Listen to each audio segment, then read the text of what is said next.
En el Perú existe cerca de 2 millones de MIPYMES. MIPYMES es el acrónimo, la abreviatura que significa micro, pequeña y mediana empresa. Eso significa que en el Perú hay mucho emprendimiento. Este dato, este KPI, esta trazabilidad nos indica tácitamente que en el Perú tenemos mucho emprendimiento. Sin embargo, así como existe emprendimiento, también a la par existe desprendimiento. Esta es una palabra clave. La palabra desprendimiento significa que así como las empresas se constituyen, también se dan de baja por múltiples factores, ya sea porque no tienen un plan de marketing, un plan de reclutamiento y selección, no tienen un mapa de riesgos, no han gestionado adecuadamente el capital semilla o en su defecto tienen mucha presión fiscal. Algo que el equipo ha estado investigando es que las empresas también se dan de baja porque no tienen un plan de capacitación y desarrollo. En ese marco surge este programa donde convocamos panelistas con alto valor de contenido desde el 2018. Hola, mi nombre es Fernando Carranza y te doy la más cordial bienvenida a este evento vía streaming. Me acompaña el día de hoy Yasmín Reaño, ella es psicóloga organizacional con formación en coaching transformacional. Más de 10 años de experiencia trabajando en áreas y procesos soft de recursos humanos y más de 7 años como docente y capacitadora de habilidades blandas. También a la par me acompaña mi gran amigo Paul Rosas. Él es especialista en diseño instruccional para el aprendizaje activo, coach para el liderazgo estratégico y habilidades directivas, tren de trainers, apasionado y comprometido con la excelencia. En principio voy a dar la palabra a Yasmín, luego vamos a hacer el ping-pong y eventualmente vamos fluyendo a través de esta entrevista. Quiero comentarles que el tema de fondo es capacitación y desarrollo. Invito a todas las personas que se están conectando a que puedan compartir este evento en modo público y puedan taggear a más personas en aras de darle visibilidad a esta transmisión. Sin más que decir, Yasmín, ¿cómo estás? Bienvenida, buenas noches. Hola, buenas noches. Buenas noches, Paul. Buenas noches, Fernando. Buenas noches a todos y todas las personas que nos están viendo el día de hoy. Gracias por conectarse y aprovechen este espacio justamente para poder saber un poquito más y poder tal vez complementar un poco más este proceso de capacitación. Excelente, gracias Yasmín. Paul, bienvenido. Encantado, Fernando. Muchas gracias, Yasmín, Fernando, amigos que nos están viendo por la pantalla. Que hoy sea una noche memorable, como veníamos conversando detrás de cámara. Y hoy día hablaremos mucho sobre capacitación, sobre recursos humanos, tendencias. Para eso hemos venido. Claro que sí. Gracias, Paul. Gracias, Yasmín. Para entrar en contexto, equipo, quiero que tengan claro cuál es el tema de fondo. Vamos a hablar el día de hoy sobre capacitación y desarrollo organizacional. Sabemos que hay una relación de causa y efecto entre todos los procesos que conforman el Employee Journey Map. Vamos a comenzar hablando de selección, vamos a hablar de reclutamiento y poco a poco hablar hasta del outplacement cuando finalmente nuestro cliente interno cesa de la empresa. Voy a dar el pase a Yasmín. Yasmín, en principio, ¿cómo estás? ¿Cómo llegas el día de hoy? ¿Cómo te encuentras? Bienvenida. Bueno, de hecho, gracias por la invitación. Me siento bastante contenta de poder compartir con ustedes información. Y ya, listo, estoy súper lista para poder absolver algunas preguntas que tengan en este live o tal vez incluso también poder complementar más info entre nosotros como profesionales. Chévere, me encanta. Y hay algunas preguntas que nosotros hemos estado recopilando de las gentes que se ha estado inscribiendo en este live. Y la primera pregunta que te llega, Yasmín, es ¿por qué recursos humanos? ¿Cómo así te animaste en gestión humana? Esa es una excelente pregunta. Un poquito para resumir mi historia. De hecho, a mí me encantó la psicología desde niña. Yo decidí estudiar psicología, pero inicialmente psicología clínica. Y ya después, conforme pasaron los ciclos, es que me di cuenta que habían otras ramas que nunca había pensado para mi futuro. Y ahí me topé con educativa y organizacional. Entonces, bueno, en mi universidad, en la San Martín, es una universidad con enfoque bastante clínico. Entonces, siempre hicimos desde cuarto ciclo prácticas en clínica. Sin embargo, no conocía otras actividades en otras ramas de psicología. Finalmente me dieron la oportunidad en poder hacer mis prácticas en una consultora de recursos humanos y así fue como que me enamoré de psicología organizacional. Qué bueno, qué bueno. Y yo entiendo que San Martín, al ser tu alma mater, hay cierta, digamos, cierta carga emotiva. Y entiendo también que tienes una consultora y entiendo que estás metida en muchos proyectos de GTH. Sí, sí, incluso una vez me llamaron de mi universidad para poder dictar una charla de empleabilidad a los alumnos de pre-prácticas. Entonces también me sentí desde el otro lado, ¿no? Y me acordé mucho en esa época cuando veía a todos y todas las ponentes hablar sobre sus experiencias en organizacional. Entonces, sí, como tú bien dices, Fernando, mi consultora llamada CREA es una consultora que básicamente brinda soluciones a gestión humana y básicamente nos enfocamos en procesos soft, ¿no? Como selección, capacitación, entre otros. Excelente. Y creo que CREA está por aquí arribita. Sí. Ahí está, justo lo estoy señalando correctamente. Y yo quiero comentarles algo, gracias Yasmín, y quiero comentarles algo sobre Paul. Paul actualmente es un gran amigo y es una persona que tiene también mucho valor de contenido.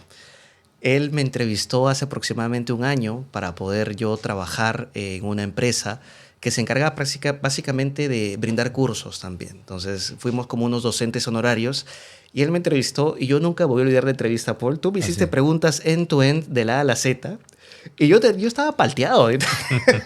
Yo justo ese momento estaba trabajando en otra empresa y me tomé un tiempito para poder dar esta entrevista contigo. Y fue muy auspicioso y de verdad que te agradezco bastante. Y nada, Paul, ¿cómo llegas? ¿Cómo estás? ¿Cómo te encuentras? Contento, con expectativas en el conversatorio en realidad, con muchas ganas de poder resolver dudas, preguntas que se puedan suscitar en el transcurso.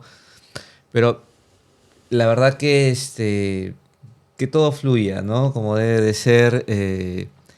Algo que estaba comentando Yasmín, y tú también lo mencionaste al inicio, y desde ya resaltar el tema de las conexiones, ¿no? Qué importante es sentir esa conexión con el propósito, sentir esa conexión, y tú mencionabas con esa parte que muchas veces se deja de lado, que es la parte de la semilla dentro de una empresa, ¿no?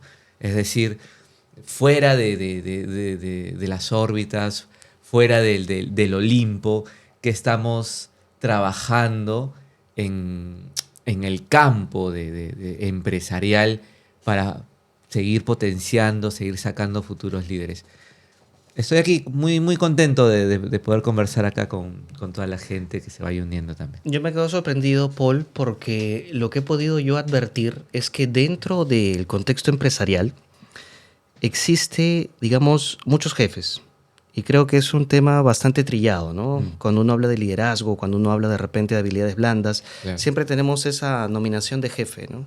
Yo entiendo que tú hoy por hoy también eres experto entrenando a jefes para que se conviertan en coach del negocio.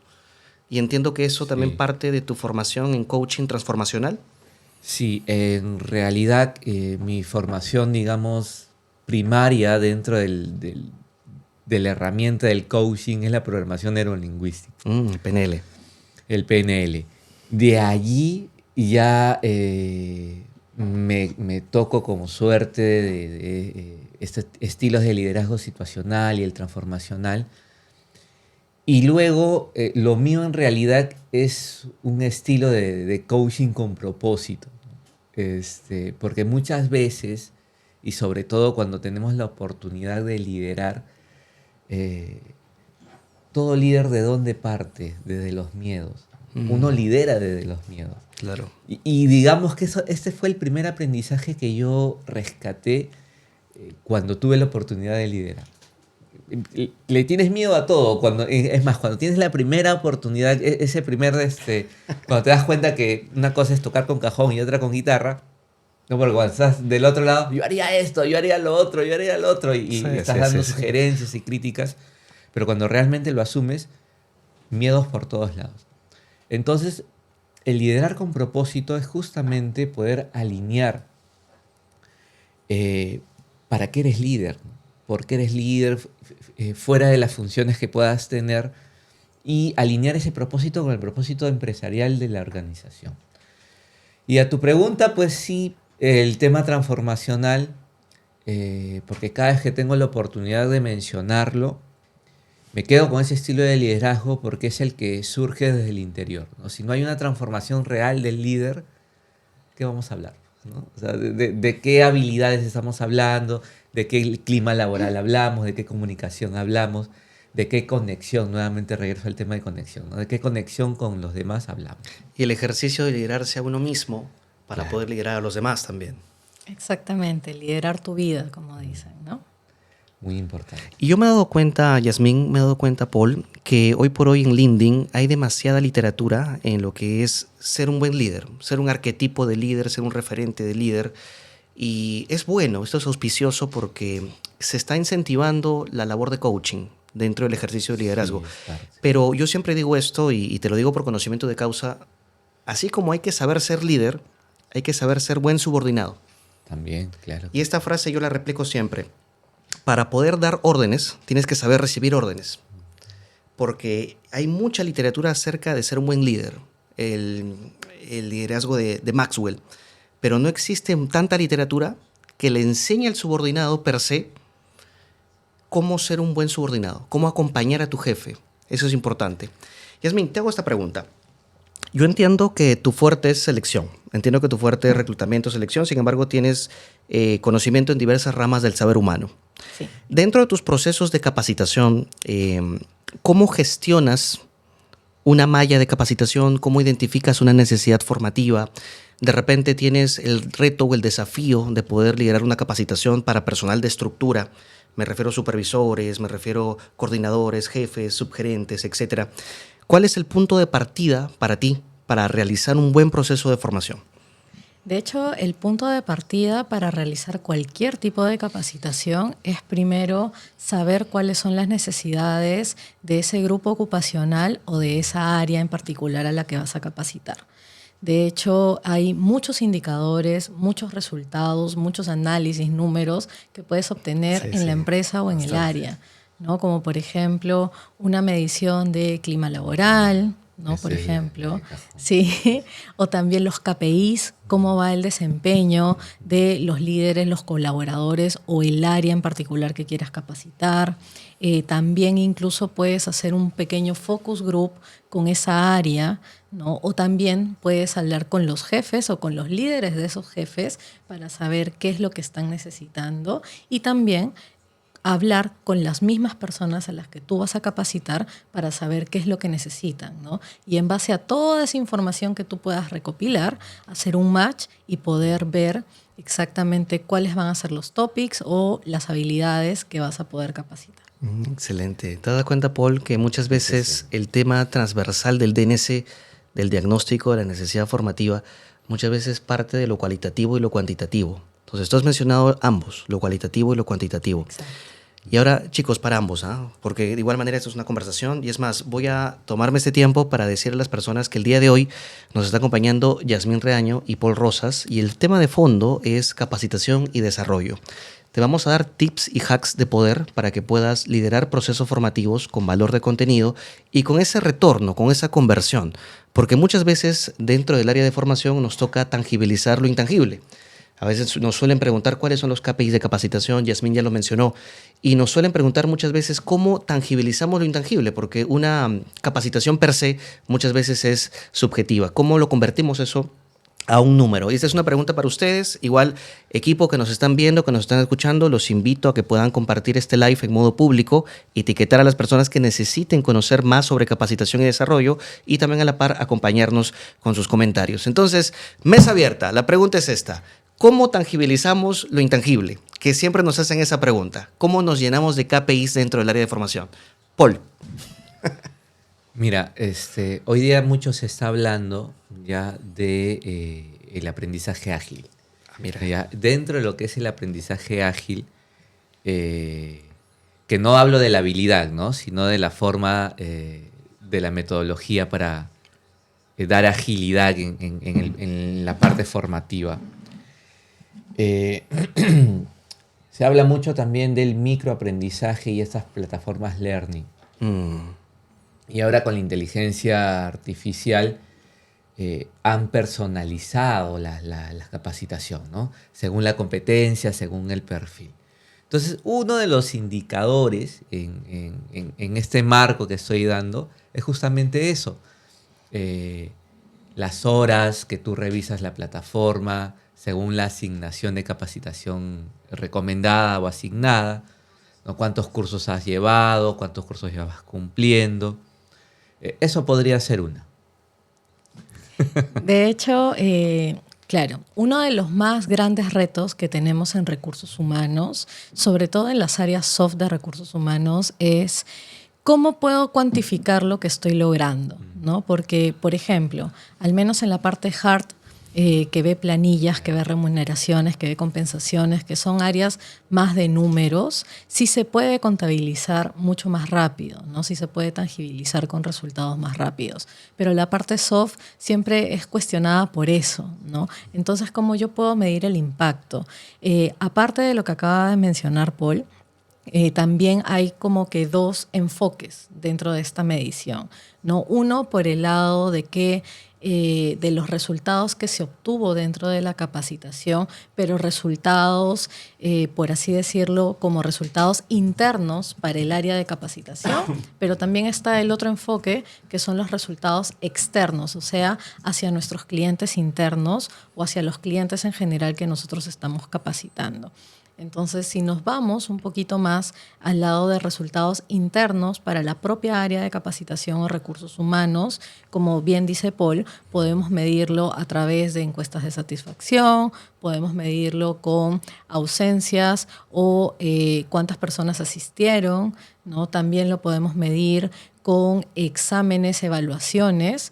Pero si es que nos enfocamos más hacia afuera, o sea, hacia los resultados a nuestros clientes internos o a las personas que capacitamos, que es en realidad lo que más les importan a los jefes y a la empresa en general, podemos medirlo con el desempeño, ¿no? De hecho, muchas personas, y creo que eso es un mito todavía, es que piensan que una capacitación termina cuando te despides de los participantes y listo, sí, ¿no?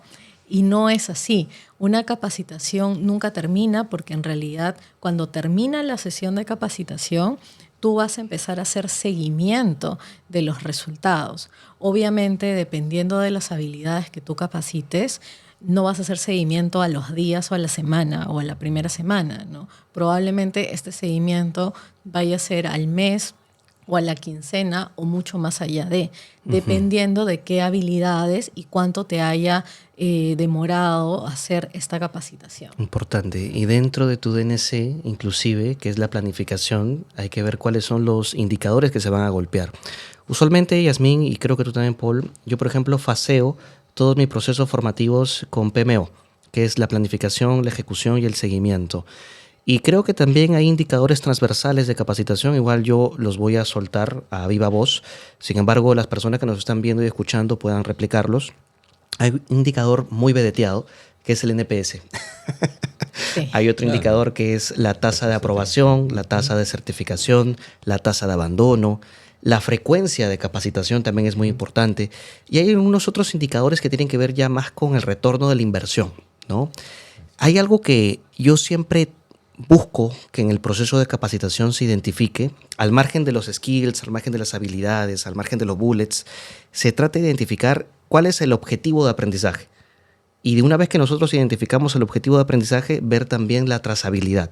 Es decir, cuáles son los indicadores a nivel de empresa vamos a golpear. Por ejemplo, BPH, venta por hora, las tasas de cierre, margen de negociaciones, etcétera, ¿no? Entonces, este enfoque que estoy mencionando, por un lado cualitativo y cuantitativo, no solamente busca que la capacitación per se sea lúdica, práctica, vivencial, sino también sea productiva en términos de OKRs, en términos de resultados para la organización. Paul, te doy la palabra. Va bastante de la mano lo que estaba indicando Yasmín desde un inicio, ¿no? Cuando tú estás en el proceso de planificar ya sea un plan de capacitación, una formación, tienes que primero analizar esas necesidades, ¿no? ¿Qué es lo que quieres capacitar? ¿Por qué las quieres capacitar? Conocer a la gente que estás por capacitar, cuánta experiencia tiene en base a esa habilidad. Y eso va de la mano finalmente con los indicadores que quieres mover, porque por algo quieres capacitar en particular, ya sea líderes o ya sea otro tipo de colaborador, pero va allí, o sea, surge allí desde un inicio. Cuando tú ya tienes claro esa necesidad, obviamente, ya sabes incluso qué indicador deberías mover para luego evaluar Claro. si ha sido efectivo o no ha sido efectivo. Ahora, muy importante también está el tema de, bueno, el NPS, evaluar constantemente la capacitación, ¿no? Eso a veces es tan obvio que incluso no se hace, ¿no? E inmediatamente la post-evaluación luego de la capacitación, no solamente por un tema de que si se entendió o no se entendió, sino qué tanto feeling pues ha habido con el coach, con el facilitador, con Así el es. capacitador. Y a ese centrar de repente en otro rollo de los formadores, ¿no? Que quizás luego hablaremos, pero es muy importante siempre tener ese número de satisfacción del proceso formativo. Claro que sí, que dicho sea de paso, cuando hablamos del Net Promoter Score, que por antonomasia lo conocemos como el NPS, va de 0 a 6, un detractor, 7 y 8 es un neutro, 9 y 10 es un promotor. ¿Lo dije bien? Sí. Sí, claro. Sí. Gracias. Equipo, entonces, para tener en cuenta, el día de hoy estamos hablando sobre capacitación y desarrollo organizacional. Sabemos que hay una relación de causa y efecto entre ambos frentes. Muchas veces nos encargamos solamente de capacitar operativamente hablando, pero también existe la parte de DO, que es, en suma, mucho más estratégico. Nos acompaña Yasmín Reaño, y nos acompaña también Paul Rosas en este streaming, que ya es el cuarto que estamos haciendo bajo este formato con alto valor de contenido. Y estamos en principio hablando de capacitación, poquito a poquito vamos a ir también hablando de otros temas. Yasmín, dentro de CREA, que es tu consultora, cuéntanos un poquito cuáles son tus clientes, cuáles son tus procesos, de repente cuál es tu estrategia. Cuéntanos un poquito la historia de CREA para tenerlo más claro. Bueno, CREA nació un poco antes de pandemia y ya para pandemia siento que despegó un poquito más. De hecho, la pandemia trajo distintas consecuencias, ¿no? Tanto negativas, pero también positivas en algunos aspectos. Como por ejemplo, que te empujó, ¿no? Empujó a las empresas tal vez a trabajar un poquito más a la virtualidad, a no necesariamente tener una oficina en físico a donde tengas que ir todos los días. Y eso, a veces, dependiendo de cómo lo enfoques, te puede traer ventajas y también desventajas, ¿no? Una de las ventajas que le trajo a CREA fue que pude empezar a trabajar, ¿no? remotamente con mi equipo de trabajo, vale la redundancia, pero de forma bastante dinámica, pese a que no nos veíamos en ese momento. Entonces ahí igual saltaron muchas necesidades de varias empresas en distintas industrias y sectores que ya estaban activos en pandemia y que definitivamente era un panorama completamente distinto, donde sus colaboradores tal vez nunca habían habilitado un espacio en sus casas para trabajar y eso generaba mucho estrés. Entonces, muchas de las capacitaciones que empecé a dar con CREA fue eso, ¿no? Fue cómo manejar el estrés, inteligencia emocional, salud mental y también pausas activas. Entonces ahí empezamos un poquito más a despegar la parte de capacitación, porque de hecho selección ya habíamos empezado a hacerlo antes, ¿no? Okay. Pero en pandemia sí hubo mucho boom con el tema de las capacitaciones virtuales, pero para cuidar justamente la estabilidad emocional de sus colaboradores. Mira, qué interesante lo que menciona Yasmín sobre el tema del contexto pandémico, porque sabemos que dentro del contexto pandémico hubieran muchas empresas que no solo se dieron de baja, sino que aplicaron la reconversión empresarial y también a la par cambiaron de giro de negocio. Yo recuerdo con el 2021, el contexto pandémico, a mí me tomó por sorpresa y hasta ahora recuerdo así vívidamente cuando Martín Vizcarra, creo que fue una quincena de marzo del 2020, hizo un mensaje a la nación y mencionó sobre el tema de la cuarentena. Y hubo un antes y un después. Yo lo recuerdo vívidamente y en ese momento yo estaba trabajando en una empresa también transnacional con una dotación, un headcount de cerca de 16,000 colaboradores. Y lo primero que hizo esta empresa, que para mí fue una labor social, de RCI, de responsabilidad social, fue enseñarnos a nosotros la cultura de trabajo en casa, es decir, el WAHA, el Work at Home, la cultura de trabajo a distancia. Y eventualmente eso tuvimos que cascadearlo y replicarlo con toda nuestra vertical, con toda nuestra dotación. Pero qué importante que traigas a la mesa el tema pandémico, Yasmín, y siempre se marca un antes y un después. Y esta pregunta es para ti, Paul, sí. Y esta pregunta es muy interesante porque con esto de aquí voy a dejar en jaque a muchas mentes. El liderazgo del 2018 en un contexto prepandémico versus el liderazgo pospandémico en un contexto pospandémico 2024. Para ti, Paul, aparte que el líder tenga que brindar contención, aparte que el líder tenga que indicar, oye, todo va a estar bien, para ti, ¿cuál es el cambio del líder en el contexto prepandémico versus el contexto pospandémico? Qué difícil mis preguntas, por Dios.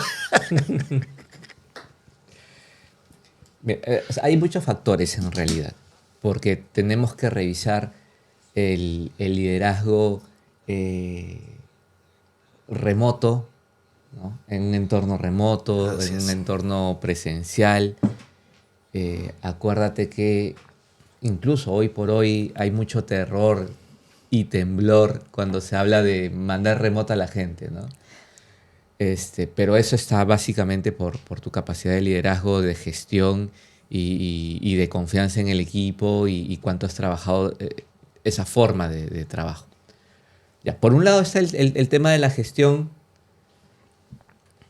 Por un lado está el tema de la gestión remota, combinada con la presencial. Luego está, ¿sabes qué? El tema generacional. Mira tú. No, el tema generacional. Post pandemia, yo creo que como en toda época también evidentemente ha entrado gente joven y todo, pero el perfil es otro. Así está el tema generacional, está el tema también multicultural. Así es. Entonces, empezando sin necesidad todavía de tocar habilidades del líder, tenemos que hablar del contexto primero. Claro. ¿No? El contexto, estamos hablando de 3 cosas. El tema remoto, presencial, híbrido, si se puede mencionar también, en el mejor de los casos. Estamos hablando del tema de la gente con que estás gestionando, ¿no? La gente multigeneracional y luego multicultural. A eso hay que sumarle, hay una palabra que suena muchísimo, que es el tema ágil. Agile. ¿Ya? Entonces, si bien es cierto, eso nace en el tema tecnológico, cibernético, de software, pero se aplica muchísimo en el entorno empresarial. Entonces, entornos ágiles, líderes ágiles, aprendizaje ágil, equipo ágil. Así es. Entonces, el término es ese hoy por hoy. Lo que marca la diferencia en este liderazgo y dentro de las habilidades directivas es el tema de la agilidad. ¿Ya? Si quieres entramos más al detalle. No, pero está buenísimo. Mi punto de vista es ese. Está buenísimo. Y Yasmín, Paul, ¿saben qué? Yo recuerdo siempre con mucha solemnidad porque al margen de que muchas personas anticiparon su jubilación con el contexto pandémico, y eso hay que tenerlo muy, muy dentro de nuestro fuero íntimo o dentro de nuestro fuero interno, porque mucha gente falleció, mucha gente perdió el trabajo, mucha gente tuvo la jubilación anticipada también. O sea, hay un grado de sensibilidad muy importante. Y yo recuerdo que en el contexto pandémico, algo que pasó con las enfermedades ocupacionales, ¿no? Por ejemplo, el mal del túnel carpiano, la ciática. Dentro de las enfermedades ocupacionales se incluyó el tema del COVID-19. Entonces, en ese marco, yo creo que eso marcó un antes y un después en diversos procesos, ¿no? De GTH. Pero qué interesante que lo traigas a la mesa. ¿Ves todo lo que ocasionas, Yasmín? Por el topic de pandemia. Por el topic de pandemia. Chicos, voy a hacer en este momento un saludo a las personas que están conectándose. Igual invito a las personas que están conectándose que puedan compartir este live en modo público. Gracias, Wilder Chambi, por estar conectado. Gracias también, Carla Arana Urrutia, por estar conectada y por mandarnos también los saludos. Vamos a ver quién más está conectado. Roberto Pinedo, Eduardo Pinedo también. Gracias a las personas que están conectadas. Bien, el tema del día de hoy, el eje temático del día de hoy es capacitación y desarrollo organizacional. Y nos está acompañando Yasmín Reaño. Repito su perfil. Ella es psicóloga organizacional con formación en coaching transformacional. Tiene más de 10 años de experiencia. Creo que en esta mesa hay como 100 años de experiencia que lo traemos así. Y también nos acompaña Paul Rosas, especialista en diseño instruccional para el aprendizaje activo y coach para el liderazgo estratégico. Y bueno, a mí ya me conocen, Fernando Carranza, chupeteado por la madre. Mentira. Bueno, chicos, entonces, dicho eso, Yasmín, Sí. Yo entiendo que dentro de CREA has visto selección, has visto capacitación, has visto diversos procesos.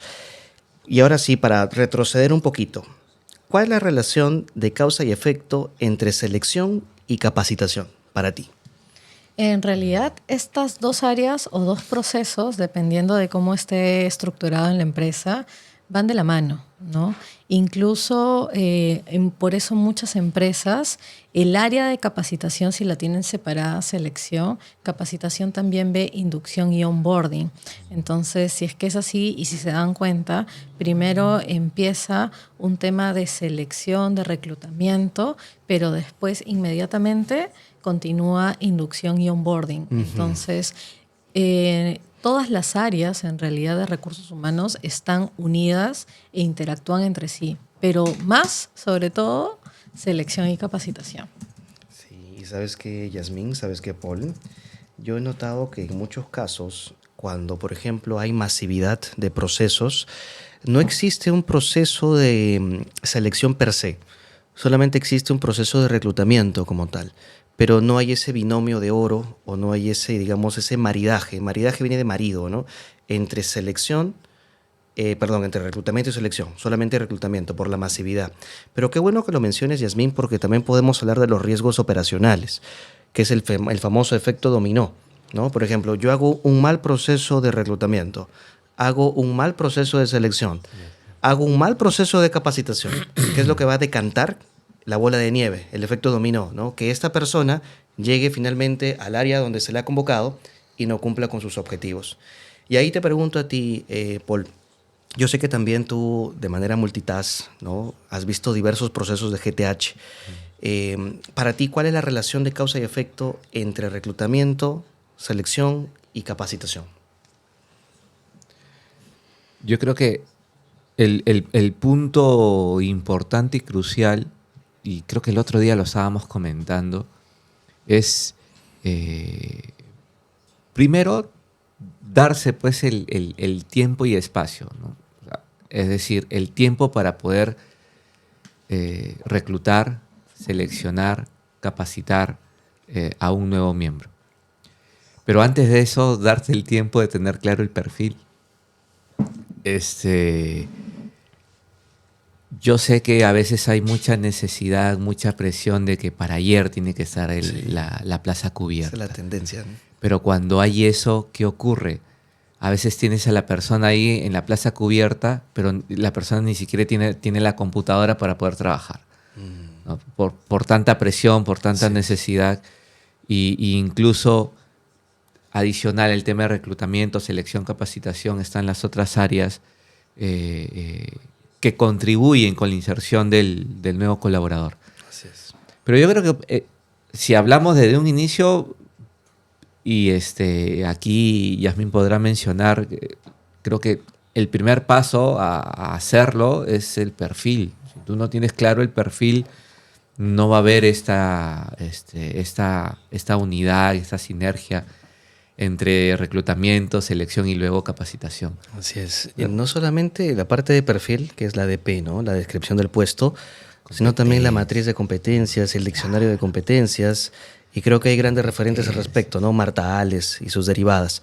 Pero ahí, Yasmín, yo te preguntaría, ¿no? End to end, viendo el proceso desde el inicio, ¿no? ¿Cuál es el punto de partida? Y puedes hablar incluso de los indicadores de selección. ¿Cuál es el punto de partida para hacer un buen proceso de selección? Teniendo en cuenta que hoy por hoy hay que asumir también procesos de selección 2.0, procesos de selección virtuales. Y también a la par hay que asumir muchas veces que este cambio generacional significa que las empresas no saben exactamente lo que necesitan. Entonces, ahí yo te preguntaría a ti, que tú eres el especialista, ¿cuál es el punto de partida o cuáles son para ti tus 3 hacks de poder para hacer un buen proceso de selección? Justo antes de responderte esa pregunta, iba a complementar un poquito más lo que Dale. habías mencionado, Paul, porque de hecho también hay que ponernos a pensar de que, claro, ¿no? ¿Qué pasa poniéndonos en el lado de esta profesional que ve selección, ¿no? Y que le dicen ya, yo quiero que tenga 20 años de experiencia, ¿no? Haciendo X funciones, que sea colegiado de tal carrera y que bla, bla, bla, ¿no? Una serie de requisitos. Ok, tú ya hiciste un excelente levantamiento de perfil, tú ya tienes todas las competencias, todas las habilidades hard y soft que se requieren para este puesto, pero publicas, empiezas a convocar, ¿no? Empiezas con la convocatoria y te das cuenta que esos perfiles que te pidió tu cliente interno no se amoldan y no va acorde con la estructura salarial que tú ofreces, ¿no? Mira, qué interesante. Que eso justamente es lo que pasa en casi todas las empresas, ¿no? Y en ese escenario también hay que ponernos a pensar como empresa, ya no solamente de parte de esta profesional de recursos humanos, sino pensar como empresa qué es lo que hay en el mercado versus qué es lo que yo quiero o qué me gustaría y versus a qué es lo que yo puedo ofrecer.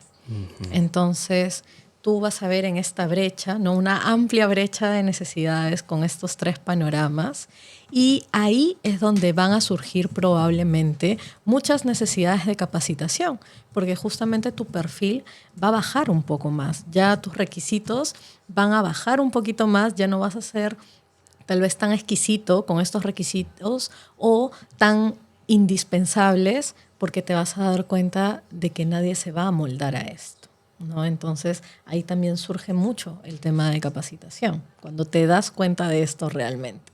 A veces también pasa de que no te das cuenta o no lo quieres aceptar, ¿no? Que también ahí empieza como que una lucha entre lo que yo quiero y lo que finalmente puedo ofrecer.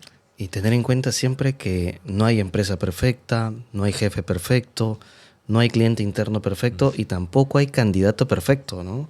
Eso hay que tenerlo en cuenta porque a veces se solicitan ciertos atributos que no están alineados a la banda salarial. Y muy bien lo que has dicho, Yasmín, ¿ah? Te felicito bastante. Y ahora sí, tus 3 hacks de poder para hacer perdón. un gran proceso de selección. Y creo Ok. que aquí la maestra eres tú en selección y con mucha solemnidad lo digo porque yo conozco tu perfil y sé que en lo que es reclutamiento y selección eres la Master Buster. Gracias por eso. Particularmente, y hablando en base a mi experiencia, yo pienso de que sí o sí tú tienes que hacer un buen levantamiento de perfil. Pero cuando yo digo un buen levantamiento de perfil, no es solamente ir a los archivos y descargar la ADP o el MOF y listo. No solamente me refiero a eso, sino que hables con tu cliente interno y no solamente con uno, sino también incluso con el jefe del jefe y también, ¿por qué no?, con el equipo, con el área en sí. Porque hasta que tú, que eres la persona que va a reclutar y seleccionar esta persona, no entiendas qué es lo que va a hacer esta persona, más allá de las funciones descritas probablemente en una DP desactualizada o no tan sincera, o no tan aterrizada a lo que realmente haga, es importante que tú entiendas dónde va a trabajar hasta físicamente, ¿no? ¿Qué es lo que va a hacer? ¿Con qué personas se va a reunir? Y de esas personas con las que va a interactuar o quiénes van a ser sus clientes internos y de esos clientes internos que va a interactuar, si son complicados o no. Porque eso también le agrega una cuota extra a lo que tú vas a querer buscar de este perfil. Entonces, cuando me refiero a hacer un buen levantamiento de perfil, me refiero a ver todo el panorama completo, no solamente una descripción de puesto, sino también ver el detalle del detalle, que eso es algo que yo siempre les digo a mi equipo de trabajo. Ver siempre los detalles suma en realidad. Entonces yo creo que ese es uno, que es uno bastante grande, ¿no?, de por sí. El segundo, yo creo que es hacer atractiva esta vacante. Claro, ¿y qué pasa si es que en algún momento, que muchas personas también me dicen, ¿no? ¿Qué pasa, Yasmín, si es que mi empresa no ofrece tan buenos beneficios como otras empresas, ¿no? Yo no me puedo comparar con una empresa grande o un rubro que paga muchas utilidades porque definitivamente mi empresa es mucho más pequeña, no ofrece tantos beneficios. ¿Qué puedo hacer? Igual, tú no tienes que competir con empresas de otros rubros ni empresas tan grandes. Tú solamente puedes competir con las empresas de tu propio rubro y de tu más o menos del mismo tamaño. Entonces, desde ahí es que tú tienes que empezar a ser atractiva a la empresa Y ahí es que también sale el tema de la marca empleadora, ¿no? Las mejores empresas para trabajar, y por eso también hay hay muchos premios y muchas nominaciones al respecto, porque también es importante hacer atractiva tu empresa como marca empleadora.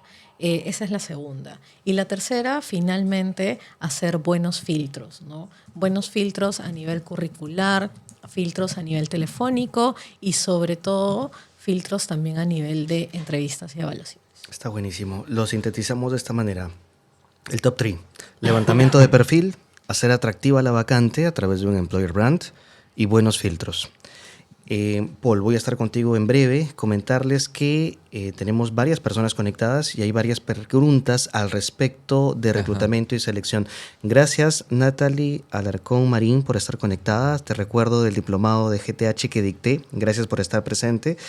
Natalie Alarcón Marín pregunta, y esta es una pregunta, Paul, para que también pueda luego complementarla Yasmín. ¿Se recomienda tener áreas separadas? Es decir, por un lado el área de reclutamiento y por otro lado el área de selección. Primera pregunta. ¿Se recomienda tener áreas de capacitación y selección separadas? Esa es la pregunta que está formulando en este caso Natalie Alarcón Marín. ¿Qué opinas tú, Paul?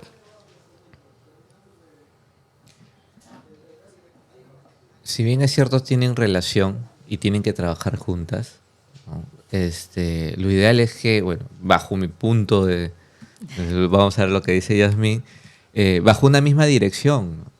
O sea, si bien es cierto, tanto el área de selección debe tener su autonomía, como el área de formación o capacitación su autonomía, pero deben de estar bajo una misma jefatura, dirección, liderazgo, para que justamente puedan conversar, puedan confluir, puedan hacer estrategia. Es el punto de vista que podría comentar. Yasmín. Bueno, yo considero de que no hay una respuesta correcta o incorrecta, ¿no? Va a depender de muchas cosas. Cada vez que soy docente o hago capacitaciones de temas de recursos humanos netamente, yo siempre digo, depende, ¿no? Esa es mi respuesta favorita, depende. Porque no hay una sola fórmula correcta para todas las empresas en el Perú, ¿no? Claro. Definitivamente no. Depende de muchas cosas. ¿Qué cosas depende? Del tamaño de la empresa. Si solamente son, imaginemos, 50 personas, yo creo que claro, no es necesario hacer tantas divisiones en el área de recursos humanos, ¿no? Pero si me dices que son 3.000 personas, entonces definitivamente sí, incluso necesitarías más headcount para cada área, ¿no? Tanto de capacitación como para selección. Entonces, ese es una de las variables, pero en realidad hay muchas variables para analizar cada contexto, porque cada contexto y empresa es única. Claro que sí. Válido. Desde mi experiencia yo considero esto, Natalia Alarcón Marín, gracias por la pregunta. Y es más, animo a todos los anónimos radioescuchas que nos están viendo, que puedan compartir esa transmisión en vivo. Y puntualmente, Natalie, depende de la empresa, depende del core de negocio, depende del rubro, depende de los objetivos estratégicos también del área, ¿no?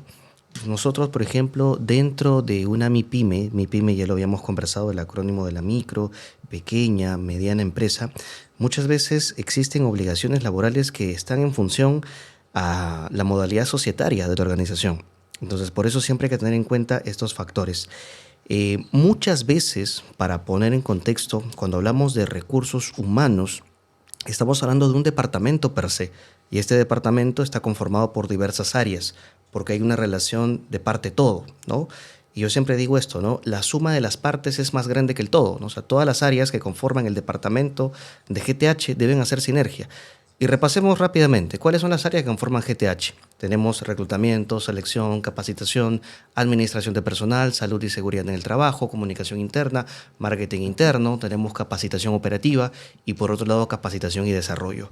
Así que, Natalie, puntualmente contestando tu pregunta, ya lo dijo Yasmín, ya lo dijo Paul, hay la triada, ¿no? Depende de la empresa, depende del core de negocio, depende del rubro de negocio, depende de la modalidad societaria, depende también de los objetivos estratégicos de la organización, que por antonomasia lo conocemos como los OKRs. Yo creo que ya está bueno hablar de selección, yo quiero hablar de capacitación. Vamos. Yo quiero hablar de capacitación, pero antes de eso, y aquí voy a dar el pase a Paul, porque tú, Paul, te vas a despachar con capacitación. Yo conozco y te he visto capacitando también en el SEC, y he visto tus fotos y te sigo también en LinkedIn. Y ahí vas a comentarnos también tus casuísticas, tus casos de éxito, vas a comentarnos también de repente alguna anécdota graciosa que has tenido dentro de un proceso de capacitación per se. Varios. Así que, Paul, te doy la palabra. ¿Cómo así tú metiste en el rubro de capacitación? ¿Cómo nació este Paul Capacitación? Mira, cuando Yasmín estaba comentando, y se me vino a la mente eso también, Dale. el tema de que todo colaborador debe de estar en la capacidad de dar una inducción a un nuevo colaborador. Interesante, ¿eh? Porque tiene que conocer el negocio, porque tiene que saber del ADN de la organización, porque huele, disfrute, vive el clima laboral. Entonces, empezó por allí. Obviamente vieron habilidades yo desde muy cachorro de la parte en la misma universidad. Digamos que entendía las cuestiones difíciles y las volvía fáciles y lo explicaba de esa manera y todo el mundo entendía. Algo por ahí empezó. Pero luego ya en el entorno empresarial empiezo dando inducciones, bueno, lo que ahora conocemos como el onboarding, ¿no? Estas inducciones a los nuevos colaboradores, primero darles pasearlos por todos lados, ¿no? Mostrarles las oficinas, porque es muy importante que conozcan cómo está organizado y estructurada la empresa, qué hace cada uno, ¿no? Y cómo de repente también tus funciones, donde tú vas a estar, cuánto impacta y qué importancia tiene dentro de la empresa. Eso es vital y espero que se siga haciendo en muchos lados y de esa manera, ¿no? Recorrer la empresa, conocer a la gente, tú vas a ver con esta persona esto, tú vas a ver con esta persona lo otro.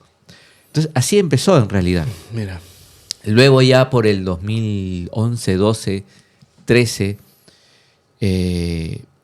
fui entrenándome en el tema de las habilidades blandas, ¿no? En el tema de las habilidades blandas y sobre todo el tema del propósito, y desde lo que hablaba de un inicio. Busco siempre mucho en un proceso de capacitación enlazarlo con el propósito, sea el tema que sea,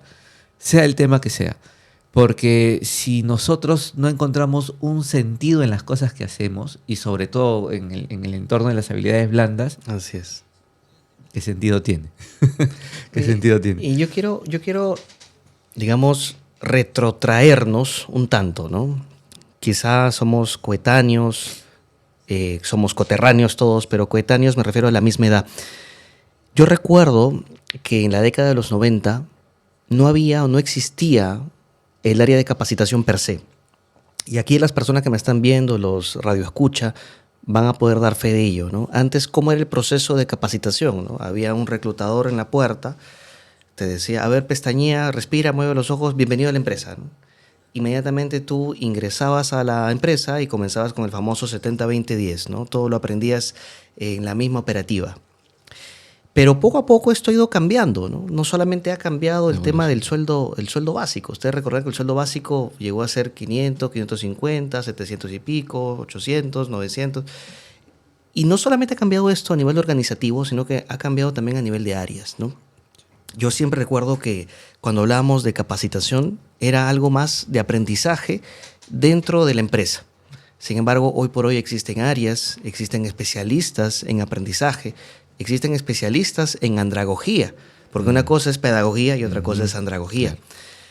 Y también existen especialistas que gestionan este Employee Journey Map, ¿no? Como es de conocimiento, ustedes saben que el tracking que siente el colaborador, el cliente interno, pasa por un proceso de contactación, un proceso de reclutamiento, un proceso de selección, eventualmente un proceso de onboarding y un proceso de inducción, porque existe, digamos, conceptos, nominativamente hablando, diametralmente opuestos, ¿no? Una cosa es la inducción, otra cosa es el onboarding, ¿no? Usualmente cuando nosotros hablamos de la inducción, estamos hablando de la dirección estratégica del puesto, ¿no? Pero cuando hablamos del onboarding, estamos hablando de la dirección estratégica de la empresa per se, ¿no? Muchas veces se tiene que explicarle a los colaboradores, sobre todo cuando son empleadores juveniles, se le tiene que explicar a este millennial, a este centennial, cómo se constituye su contrato, porque recuerda, puede ser su primera chamba, como la canción de Eladio Carrión. Entonces, tienes que explicarle diversos conceptos remunerativos y no remunerativos, porque todo eso parte de su experiencia. en el Employee Journey Map. Entonces voy a dar el pase a Yasmín para que pueda comentarnos ahí también cómo ella realiza un buen proceso de onboarding, un buen proceso de inducción. Pero recuerden que el tema de fondo, equipo que nos están viendo y escuchando, es capacitación y desarrollo organizacional. Te vamos a aprender algunos tips y hacks para que puedas potencializar tu área de capacitación y desarrollo.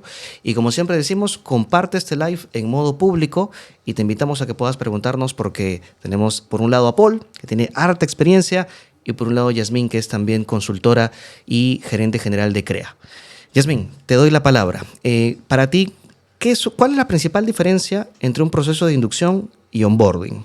Partiendo también de lo que hemos mencionado anteriormente. Bueno, de hecho hay bastantes diferencias. Un proceso de inducción por lo general dura mucho menos que un proceso de onboarding, ¿no? Un proceso de onboarding lo que busca es que justamente el nuevo colaborador o colaboradora conozca la empresa, pero in situ, ¿no? Que pueda hacer estas guías, como tú decías, Paul, estas visitas guiadas dentro de la empresa, que pueda conocer incluso el core del negocio, pero no solo por un video o por unas fotos, sino in situ, ¿no?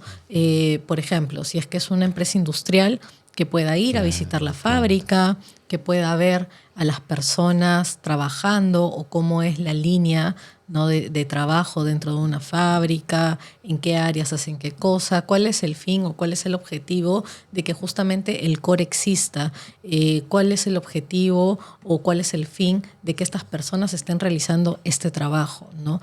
Que justamente este nuevo colaborador pueda sentir afinidad, que pueda sentir cariño incluso y que pueda tener ese sentimiento de pertenencia por la empresa a la que está ingresando.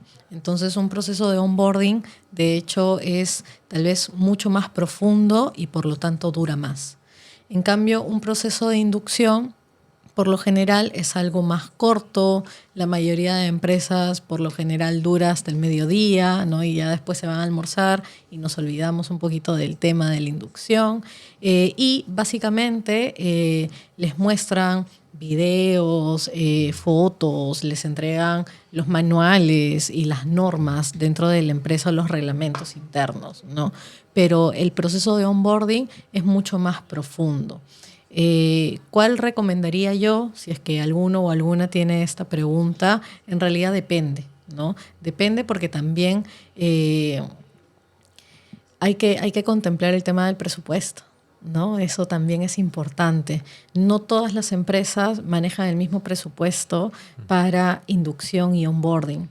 Entonces, no todas también tienen las mismas facilidades como para ir a visitar in situ el core y el trabajo en sí de las personas. Entonces, no existe un proceso tampoco ni bueno ni malo, ¿no?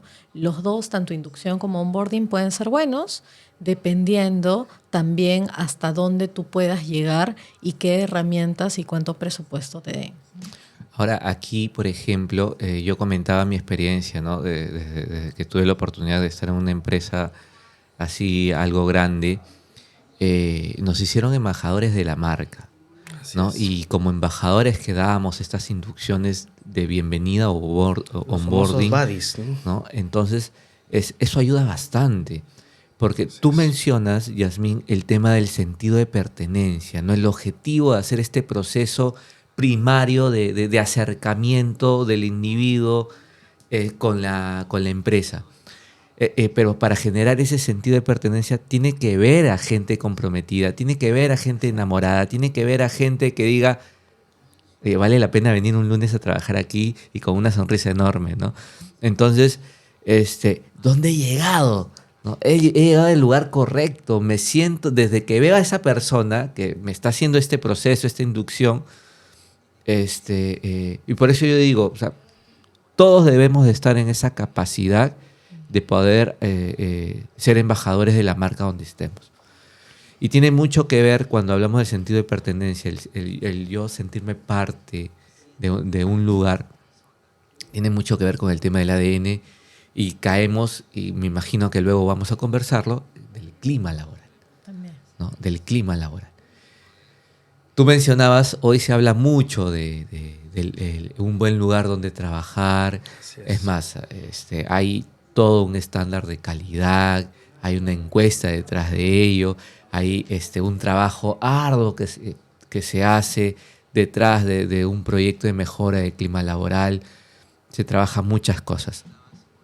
Pero la base de eso es este sentido de pertenencia que debe de sentir el colaborador desde un inicio. Ahora, Fernando también lo mencionaba, desde el proceso de reclutamiento y selección, ver esas competencias, ¿no? Que ese perfil, que esa persona tenga esas habilidades, tenga esas competencias, que esté alineado con el negocio, pero que esté alineado con el clima de la empresa. Muy importante y necesario. Que es algo que a veces buscan los jefes y los gerentes, ¿no? Más allá de los skills, más allá de los bullets, más allá de las capabilities, muchas veces los gerentes buscan que las personas tengan ciertos marcos de conducta o ciertos marcos de personalidad asociados a la organización, ¿no? E incluso parte mucho también de lo que es el clima y la cultura. Yo personalmente discuerdo con ello, ¿no? Hay gerentes que, por ejemplo, dicen, no, esa persona aparentemente tiene un perfil un tanto disruptivo, no se va a afiatar o no se va a adaptar al clima organizacional o a la cultura organizacional. Muchas veces eso parte de conclusiones apresuradas, ¿no? Entonces, hay que entender que leyes universales, ¿no? Immanuel Kant, ¿no? No todas las personas son iguales, ¿no? Todos tienen derecho también a poder conocer un poquito más de la organización y sobre la marcha afiatarse. Hay algo que yo personalmente discuerdo, ¿ya? Sobre lo que se ha mencionado. Usualmente cuando nosotros, por ejemplo, hablamos de las empresas según su modalidad societaria, según su core de negocio, según las unidades impositivas tributarias que producen, o de repente hasta cierto punto de vista el headcount, ¿no? Yo puedo hablar de repente de una microempresa, una pequeña empresa, una mediana empresa, una gran empresa. Para mí, desde mi perspectiva, todas las empresas, sin importar su dimensión, deberían tener un onboarding, todas. Porque muchas veces no tiene un costo asociado a un tema pecuniario, un tema ligado al factor moneda, sino más es un costo emocional. ¿Me explico? Entonces, yo considero que dentro del ciclo de vida de la organización y dentro del ciclo de vida del cliente interno, siempre debería haber un onboarding. Ese es mi punto de vista. No siempre demanda un costo, ¿no? A veces sentarse con la persona, entregarle sus herramientas, sentarse con la persona, hacerle un tracking o un recorrido, o de repente sentarse con la persona y decirle, mira, ¿sabes qué? Estas son tus capacitaciones obligatorias, ¿no? Las capacitaciones de SST, las capacitaciones de ciberseguridad, las capacitaciones de repente de la protección de datos, etc. Entonces, créeme que te lo va a agradecer bastante tu colaborador nuevo y créeme también que como empresa vas a impulsar un adecuado employer brand, ¿no? Muy importante tener en cuenta ello. Bueno, equipo, el día de hoy estamos hablando de capacitación y desarrollo y estamos hablando también de todas las áreas que conforman GTH, que es parte también de nuestra experiencia de vida y nuestro conocimiento de causa.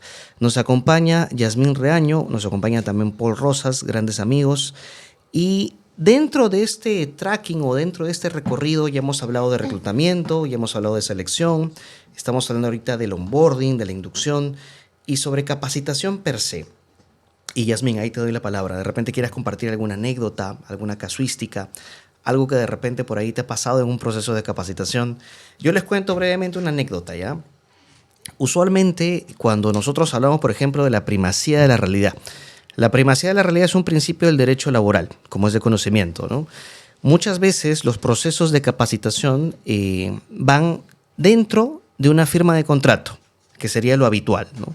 Pero en algunas empresas, según el core de negocio, la firma de contrato es después de haber aprobado el proceso de capacitación. Entonces, esto genera riesgo operativo. Yo siempre, desde mi experiencia, recomiendo a todas las organizaciones que no se inicie un proceso de capacitación sin que la persona haya firmado su contrato. Muy importante. Y yo recuerdo en una ocasión que uno de mis formadores, parte de mi equipo, era muy exigente con la gente nueva, era muy exigente con las personas nuevas.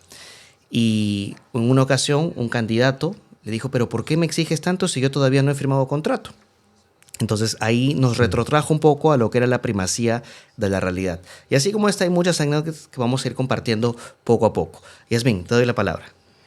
Sí, bueno, de hecho estaba tratando de acordarme de anécdotas de capacitación. En realidad tengo varias, pero creo que las más comunes son cuando alguien entra con estando un poquito reacio o reacia ante las capacitaciones de habilidades blandas, ¿no? Porque algunas personas todavía hoy en día piensan de que no sirve para nada, ¿no? Que es una pérdida de tiempo, o que me van a capacitar si esto yo ya lo encuentro en internet, por ejemplo. También. ¿No? Entonces, sí suelen tocar algunas personas que por lo general dicen como que, bueno, ¿para qué estoy acá? ¿No? O ya estoy acá. O mi jefa me obligó, ¿no? Me dijo que tenía que venir porque son horas pagadas, ¿no? Por ejemplo, para los operarios, que eso siempre les pasa. Pero más allá de eso, ya cuando va pasando el transcurso de la capacitación, ya tú empiezas a ver ese compromiso y ese interés.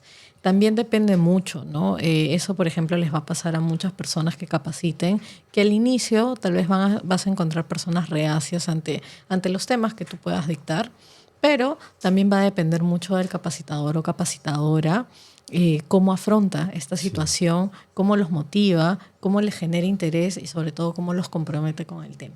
Eso que ha mencionado Yasmín, que está muy enriquecedor, muy fructificante, que es un tema también que sale a la palestra, que son los tipos de estudiantes, ¿no? Los tipos de aprendizaje que existen y también los tipos de enseñanza que existen. Tú has mencionado ahí, por ejemplo, Yasmín, los nihilistas. Los nihilistas vienen de los negacionistas, todas aquellas personas que son no. Y muchas veces es retador y es desafiante entrenar, capacitar o educar, porque hay que también entender que son términos que tienen diferencia de base, a personas adultas que ya tienen conocimientos previos, ¿no? Entonces, lo has dicho muy bien con esa mentalidad enciclopédica que te describe, te felicito. Y en esa línea, Paul, ¿qué tipos de estudiantes has visto, ¿no? Por ejemplo, tienes el sabelotodo, tienes el negacionista, tienes el gracioso. Se me viene uno a la mente. Hace 10 años me invitaron a dar una capacitación. Y ese de que se cruza de brazos y con la mirada te dice, ¿y tú qué me vas a enseñar? El metamensaje, ¿no? Pero en esta oportunidad lo dijo literal. O sea, un señor de 50 y algo, ¿no? De buen porte, creo que era uno de los gerentes de sede. ¿Y tú qué me vas a enseñar? Entonces, bueno, con los años, con la experiencia, uno va desarrollando obviamente habilidades y técnicas para salir de esa situación. Claro. 10 años atrás, te hablo en el 2014, lo que le dije fue, déjate sorprender. Interesante. Y curiosamente, ya, esa frase, ya luego conversamos, pero curiosamente esa frase caló en esta persona y fue la persona que más participó del taller. A veces, y esto de repente para los que están empezando o quieren empezar en este mundo de formativo, de dar talleres, de ser facilitadores, o el aplicar la misma herramienta del coaching, mentor y lo que fuese dentro de estos procesos de capacitación como formador, etcétera, es muy importante que te la creas, ¿no? O sea, es muy importante que sepas que si tú estás al frente, no es porque sepas más, sino porque tienes esa oportunidad de llevar el momento y es tu momento y nadie te lo puede arrebatar, ¿no? Eso fue una de las anécdotas. Otra, muy curiosa,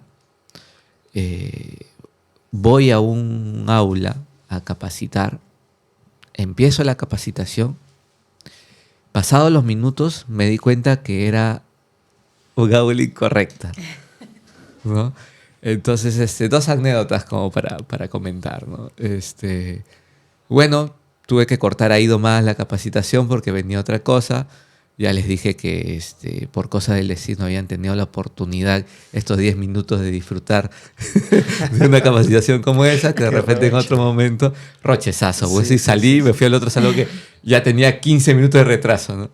Bueno, dos anécdotas. Y dentro de los perfiles de la audiencia, de los que te observan, se puede mencionar muchos, ¿no?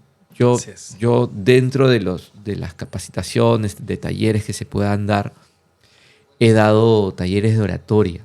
Mira. Entonces, he tenido la oportunidad de poder preparar quizás a gerentes para un discurso, gente que tiene que hablar frente a muchas personas, poder mostrarles ciertas técnicas. Pero dentro de eso hay un perfil de oyente o de estudiante que es el clave dentro o el clave o tu mejor aliado cuando tú vas a dar una charla, ¿no? Que es el que se sienta a primera fila, que es el que quiere responder, que es el que está entusiasmado, que muchas veces cuando hay ese silencio incómodo en la audiencia, ¿no? Cuando tú preguntas alguna pregunta o entendieron o entendieron todo o no entendieron nada, ¿no? Es de esa persona que tú te tienes que apalancar, ¿no? Para poder romper ese silencio incómodo. Está bueno, está bueno. Y de aquí, pues, en verdad que es un tema que me puedo quedar hablando y hablando, sí. pero avancemos, ¿no? Avancemos y disfrutemos. Sí. Por ejemplo, es lo que menciona Paul, ¿no? Sobre los tipos de estudiantes, ¿no?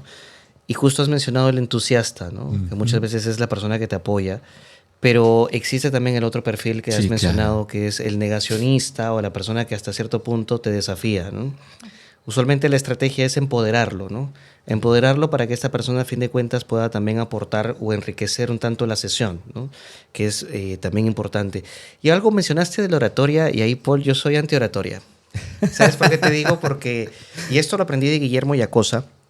Guillermo Yacosa tiene unos cursos de antioratoria muy bonitos, porque usualmente cuando te enseñan oratoria per se, te enseñan mucho el lenguaje corporal, la proxémica, cómo mover las manos, respetar tu cuadrante y sus derivadas, ¿no? Ahí yo Pero puedo comentar también cómo debería de enseñarse. hay algo interesante, porque Guillermo Yacosa, dentro del enfoque de antioratoria, él dice, fluye, sé tú mismo.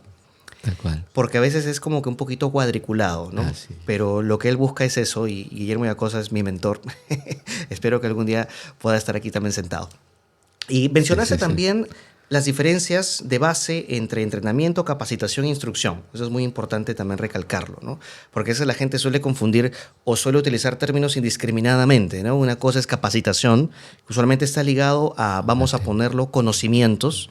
Otra cosa es entrenamiento, que está ligado mucho más a la parte de capabilities o habilidades. Y otra cosa también es instrucción, que tiene que ver mucho con la parte técnica, ¿no?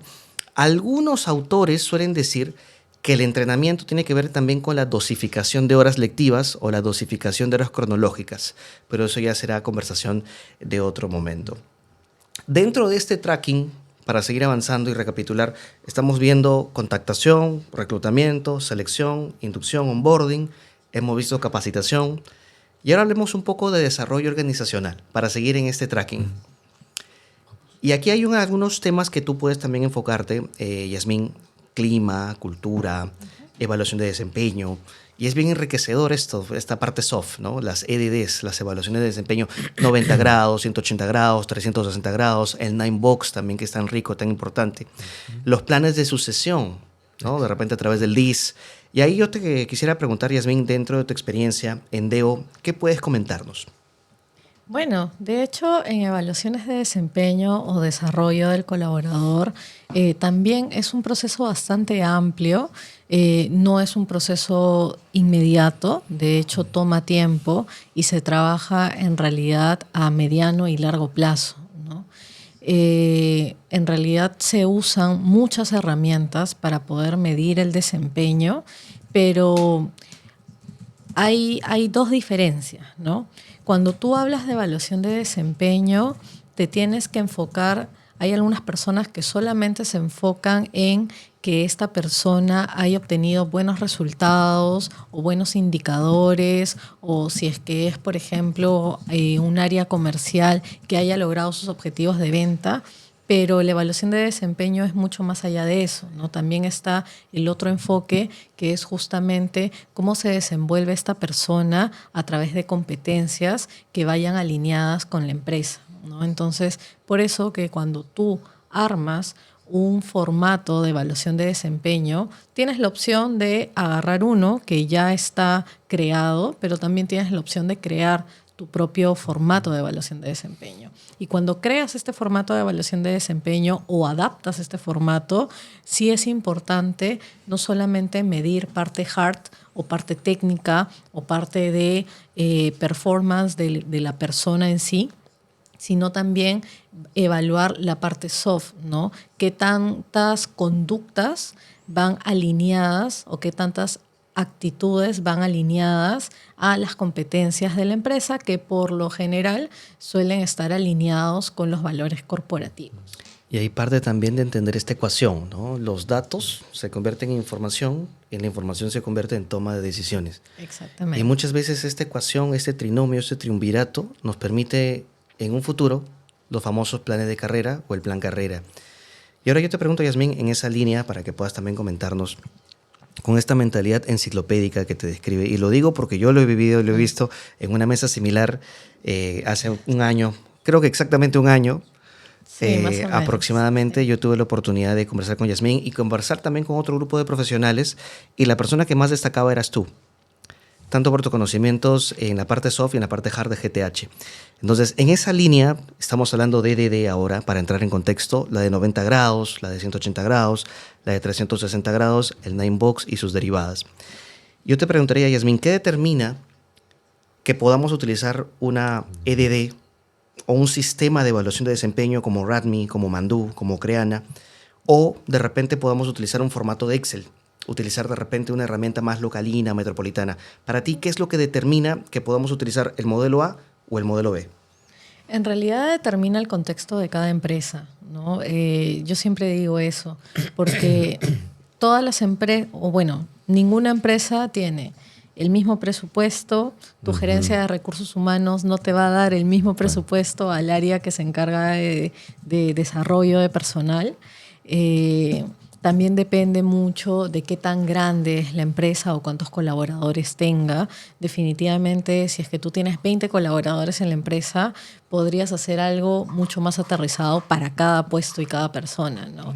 La diferencia de si tienes 1000 personas y que no todos están en Lima, que están en distintas provincias. Entonces, se vuelve tal vez un poquito más complicado, ¿no? En zonas muy alejadas también, que es la realidad de muchas empresas.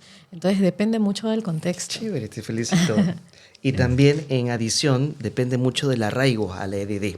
A veces pasa que cuando es una empresa nueva, sin importar el core business, la dotación, el headcount, una empresa que nunca ha utilizado una EDD, yo recomiendo que no se lance directamente con un sistema o automatizar la herramienta 2.0, ¿no? Sino que vaya probando de repente con algún formato, ¿no? Eso es lo que denominamos la adherencia a la herramienta de evaluación de desempeño. Pero Paul, está dale. también el tema de que sea parte de la cultura. Muy También. bien, Leo No podemos de un momento a otro decir, ya, todos pasan por evaluación de desempeño. Sí. Vamos a hacer la evaluación 360, ¿no? Nos sentamos a la mesa y Se hacemos genera el efecto inverso. ¿no? Hay que preparar a la gente, Muy bien. hay que preparar el ambiente, hay que preparar la situación. Todo es propósito. Sí, está bueno. Todo tiene un sentido. O sea, ¿para qué se hacen estas evaluaciones? ¿No? ¿Cuál es el sentido de hacer esas evaluaciones? Y es dar a conocer a los líderes ese sentido, para que se compren la idea. Si no, ¿con qué ganas, con qué intención, con qué compromiso puede haber inversión de parte de recursos humanos y todo? ¿No? Claro, viene la parte de sensibilizar, generar conciencia, generar compromiso para luego poder ejecutar las acciones. Pero parte por ahí, pues. O sea. Está bueno. Se dan cuenta cómo se nutre la conversación. Sí, claro. Y me encanta eso, Paul, y me encanta eso, Yasmín. Yo recuerdo en una ocasión que la evaluación de desempeño muchas veces teníamos que extender los tiempos porque los jefes no lo habían aplicado. También. Y una vez que nosotros terminábamos con la EDD, venía la parte del feedback, ¿no? Del feedback de desempeño, ¿no? Que dicho sea de paso, hay jefes, líderes y sus derivadas que no saben cómo aplicar un feedback de desempeño, ¿no? Muchas veces hablamos del feedback positivo, del feedback correctivo, del feedback preventivo, ¿no? Yasmín, te interrumpí, vas a mencionar algo.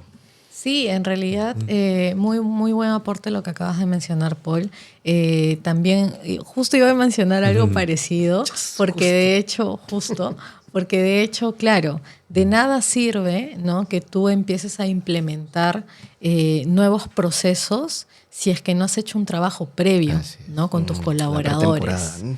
Exacto, entonces cuando tú ves, por ejemplo, o quieres implementar evaluación de desempeño, no es simplemente, ok, me siento con mi cliente, pregunto qué competencias, busco los valores corporativos y listo, ya está mi formato.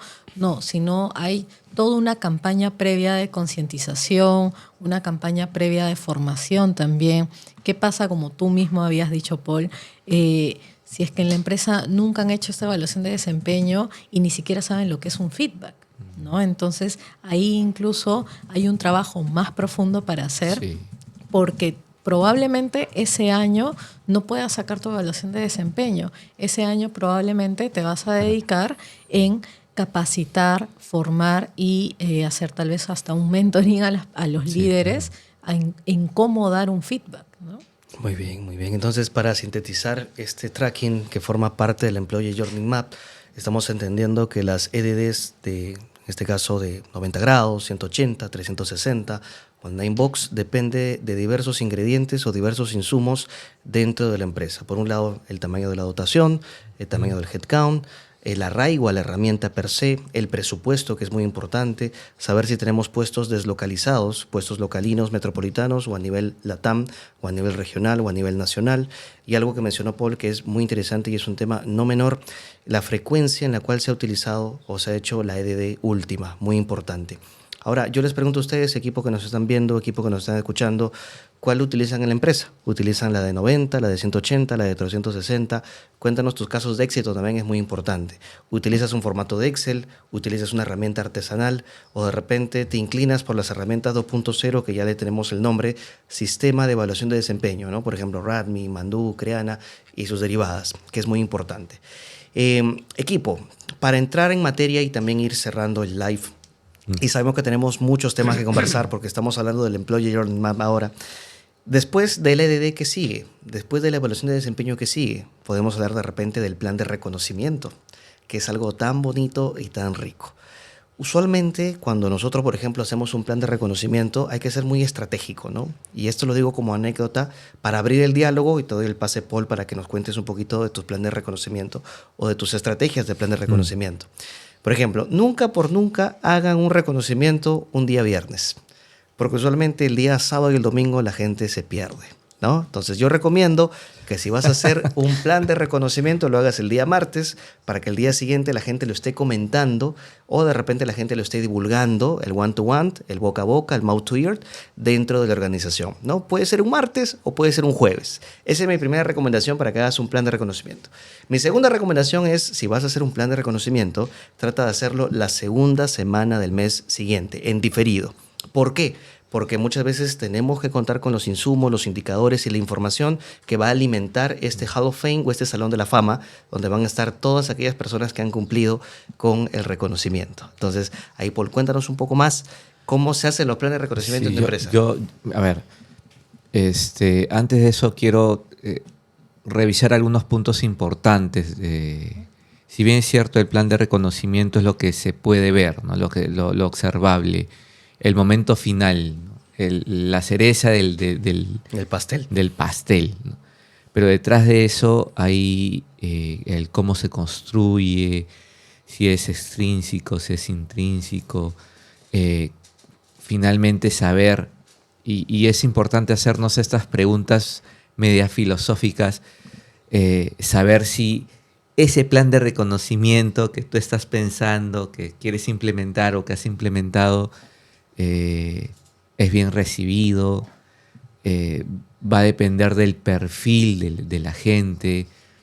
No es lo mismo reconocer a alguien que es muy orientado a objetivos que a alguien que, por ejemplo, cambiando la cosmovisión, alguien que es muy kinestésico, ¿no? Entonces, todos estos planes de reconocimiento, más que cumplir que ya le vamos a dar pues el vale a la persona que alcanzó la meta o el viaje, lo que fuera, es averiguar qué tan importante puede ser ese reconocimiento para la persona, para el perfil de la persona. ¿Por qué lo menciono? Y toco un caso bastante puntual. Que caló muchísimo ya. Estábamos en un proceso formativo, buscando ejemplos, buscando el reconocimiento que podría ser, ¿no? Pero y te ponen el reto, ¿no? En el caso, ¿no? No hay presupuesto, ¿no? El primer reto es no hay presupuesto por si acaso. Sí. Entonces, ¿cómo puedes hacer un reconocimiento de esa manera? A uno de los líderes se le ocurrió algo muy interesante y lo pongo aquí porque puede servir y funciona.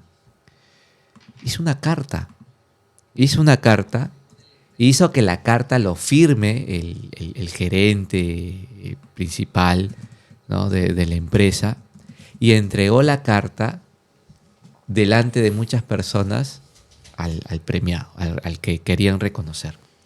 Y ese detalle sencillo, sin mayor presupuesto, caló mucho en la persona, ¿no? Caló mucho. Bueno, ya podríamos decir, pero ¿y ahí cómo medimos su compromiso? Lo que fuera, ¿no? Aumentó los indicadores, lo que fuera. Pero ese detalle, ¿por qué lo menciono? Porque justamente el ejercicio del caso era hacer eso. Podemos trabajar con el DIS, podemos trabajar de repente con los estilos de pensamiento, podemos trabajar con el perfil mismo psicológico de la persona. Pero es muy importante que cualquier plan de reconocimiento que tú hagas, primero hagas el ejercicio de que si va a ser impactante, yo creo que ese es el término, bueno. Impactante y calante para la persona que va a ser reconocida. Está bueno. Y me has hecho acordar, Paul, gracias por traerlo a la mesa, sobre los enfoques de David McClelland, que habla precisamente que hay tres tipos de reconocimientos, ¿no? Los reconocimientos de afiliación, de logro y poder. Hay personas que, por ejemplo, tú vas a ejercer un plan de motivación, un plan de reconocimiento basado en el poder, que tiene que ver con línea de carrera, con la meritocracia por oportunidad o la meritocracia de repente por algún tipo de incentivo que ellos hayan tenido.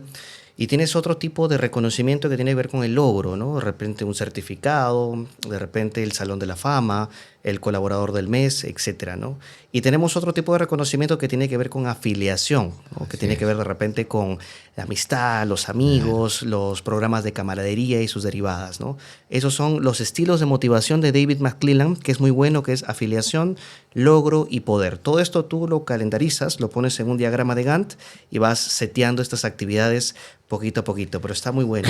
Jazz, ¿qué nos cuentas de tu lado por el tema de reconocimiento? Justo, discúlpame, antes de responderte esto, de hecho, sí, estaba leyendo la pregunta de Wilder Chambi, que dice, ¿cómo puedo reducir la tasa de rotación de colaboradores centennials? ¿No? Su pregunta es mucho más específica a este nuevo grupo de profesionales que ha entrado en las empresas, que de hecho es una generación completamente diferente, ¿no? Incluso hoy en día, Wilder, tú encuentras dentro de las empresas 4 generaciones diferentes y se vuelve un poco más complejo el poder trabajar con cada uno de ellos. ¿Cómo puedes reducir la tasa de rotación? En realidad, dentro de todo lo que acabamos de hablar esta hora y media en este podcast, puedes agarrar bastante info, ¿no? Por ejemplo, entender o conocer cuál es el perfil de estas personas, qué es lo que buscan, sus motivaciones. Como dijo Fernando, cada persona tiene motivaciones distintas. Entonces, ¿qué lo motiva a él o a ella, centennial, a trabajar? ¿No? ¿Por qué está en la empresa o por qué quiere ingresar? No solamente eso, sino también cuáles son sus aspiraciones a futuro. Probablemente esta generación se caracteriza no como un baby boomer de estar casi toda su vida en una sola empresa, sino todo lo contrario, ¿no?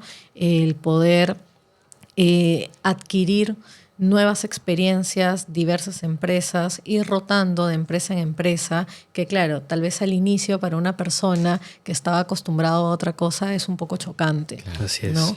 Pero a veces también hay que aceptar estos cambios. Entonces yo te recomendaría, Wilder, que puedas evaluar en base a todos estos procesos que acabamos de hablar en este podcast, tal vez hacer un conjunto de acciones en paralelo, ¿no? Por igual todas, porque no solamente va a haber un indicador que te diga el por qué, probablemente lo vas a encontrar en diversos procesos. Y sabes que ellas, muchas veces la rotación es un costo que no se ve porque precisamente no se encuentra en ningún asiento contable, ¿no? Cuando nosotros hablamos de rotación temprana o rotación tardía, esto no se encuentra en ningún asiento contable y tampoco se estudia. Estimado Wilder Chambi, gracias por estar conectado. Me debes un sílabo. Mañana me lo pasas, por favor. Saludos, Wilder. ¿Y por qué te hago este comentario? Porque usualmente cuando nosotros hablamos de la rotación temprana hay muchos perjuicios colaterales, ¿no? Como por ejemplo, se dañan las utilidades de la empresa, se merman las utilidades de la empresa, se merma o se daña la moral de la organización, ¿no? Y si lo vemos a nivel macro, el employer brand también se va a ver perjudicado. Uno de los elementos, uno de los insumos que usualmente el Great Place to Work te pide es que tengas tu rotación temprana y tu rotación tardía muy bien controlada, ¿no? Sobre todo porque este es un costo operativo que no se ve. Y cuando digo que no se ve, me refiero a que no se estudia en ningún asiento contable. Cuando tú le explicas esto al personal de estructura, cuando tú le explicas esto al gerente general o al gerente de administración y finanzas o planeamiento y finanzas, recién se ponen las pilas para ejecutar diversos planes de acción para poder mitigar y reducir la rotación, ya sea temprana o tardía. ¿Cuál es mi recomendación? Un buen onboarding, ¿no? Un muy buen proceso de inducción, un muy buen proceso de capacitación, analizar también lo que viene a ser las entrevistas de salida. Y ojo al piojo, estimado Wilder, porque una cosa es la encuesta de salida y otra cosa es la entrevista de salida. Muchas veces tener esta solemnidad, esta hidalguía, esta altura de poder sentarse one to one con una persona y preguntarle, oye, ¿qué pasó? ¿En qué fallamos? Marca un antes y un después y sirve para disminuir también la brecha entre el éxito y el fracaso en términos de rotación temprana. Paul, ¿qué le sugieres a Wilder? Yo creo que muchas veces perdemos el foco, la importancia al tema de la rotación, ¿no? Sí. A veces sabemos que es un número que afecta, cala, bueno, en el tema de no solamente en el tema de los números financieros en una empresa, sino también en el tema de gestión. Porque imagina también la carga que siente el equipo que conformemente está rotando, ¿no? La carga de trabajo que pueda sentir. Pero adicional a eso, yo que trabajo de cerca o que he venido trabajando ya varios años de cerca con líderes, allí también encontramos la respuesta. Es muy importante trabajar con ellos porque no es mentira, o sea, sí es real que un indicador o un índice, mejor dicho, o un motivo de la rotación son los líderes. Sí. ¿No? El maltrato, el mal genio, el mal manejo emocional que pueda tener el líder, un mal proceso de selección, un mal proceso de inducción, de onboarding, genera esta rotación. Falta de darle espacios de crecimiento al personal también genera la rotación. Que el personal sienta que ha llegado a un techo, que no puede seguir creciendo, que no hay mayor planes de reconocimiento. Y a mí lo mencionaba, ¿no? O sea, todos los tópicos que hemos venido conversando ahora van relacionados al tema de la rotación o también de la retención del valor, del talento, ¿no? Entonces, dentro de todos esos, yo me quiero quedar con este elemento muy importante que es el liderazgo. El liderazgo dentro de la empresa, por un lado, y por otro lado, cuántas posibilidades le estamos dando a cada uno de los colaboradores para seguir creciendo. ¿no? Fuera del tema del clima laboral, ¿no? Porque obviamente el clima laboral afecta y va muy alineado, adicional a las propuestas de valor que se pueda generar, que la empresa pueda estar generando constantemente con sus colaboradores. Así es. Paul, me gusta que menciones el mal manejo emocional de los líderes, porque una cosa es responder y otra cosa es reaccionar. Sí, claro. Yo he notado que algunos líderes, bueno, mal llamados líderes, para fines didactas en este minuto estamos diciendo líderes, muchas veces reaccionan en lugar de responder, ¿no? En lugar de decir, por ejemplo, vamos a sentarnos, vamos a hablar de tus métricas, vamos a transparentar objetivos y metas, lo que hacen es el reptil, el cerebro reptil. Sí, entonces, no queremos eso. Importante entender que dentro de GTH nosotros dejamos de ver números y comenzamos a ver personas. Porque si bien es cierto, GTH tiene esta dicotomía, ¿no? Transaccional y relacional. Pero la mayoría de las empresas, al ser empresas de servicios, se conforman por las personas. Y las personas naturalmente son aquellas que mueven el número. Pero no solamente lo veamos por ello, sino también veamos por el tema de no podemos gestionar números, tenemos que gestionar personas. Eso es lo primero.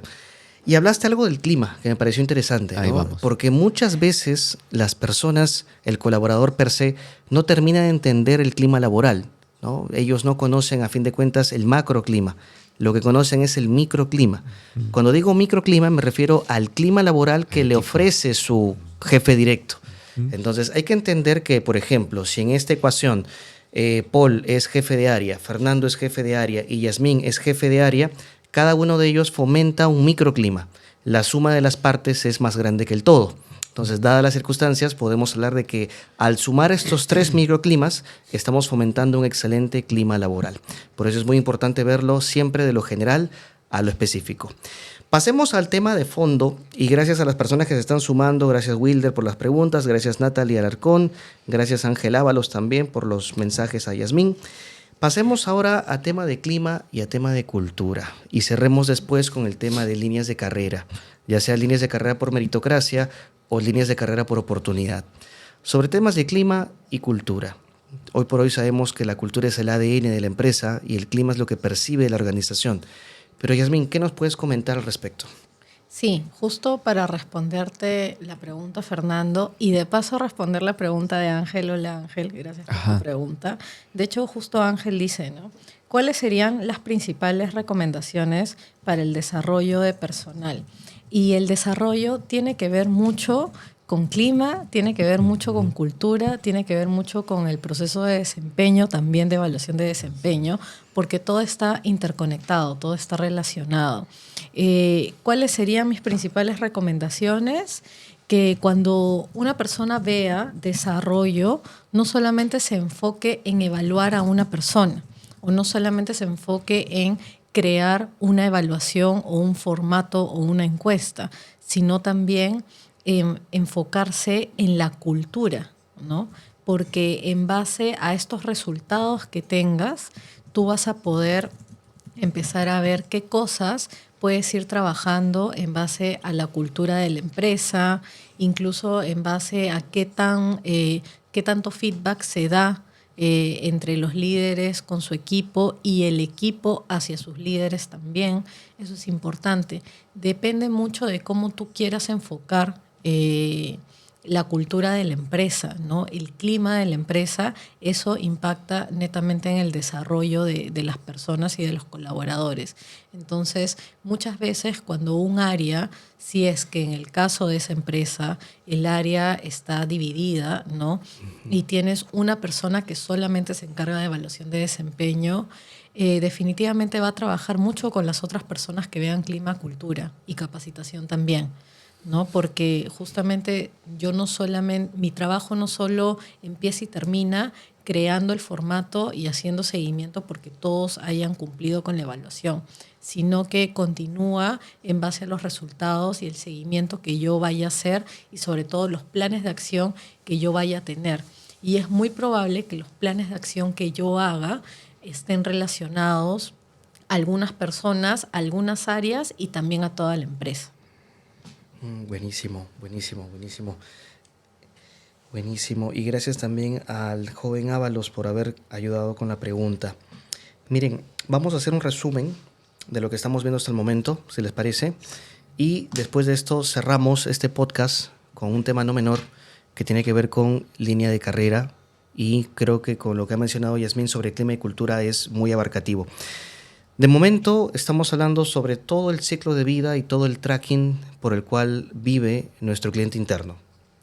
Hemos pasado por un proceso de contactación, y entiéndase por contactación aquella llamada ganadora donde un asistente de selección con tendencia a, vamos a decirlo así, marketing interno te llama y te dice: Fernando, hemos visto tu perfil en Boomerang, en CompuTrabajo, en Laborum, en LinkedIn y queremos conocerte. Ya marca un antes y un después, ya marca la diferencia.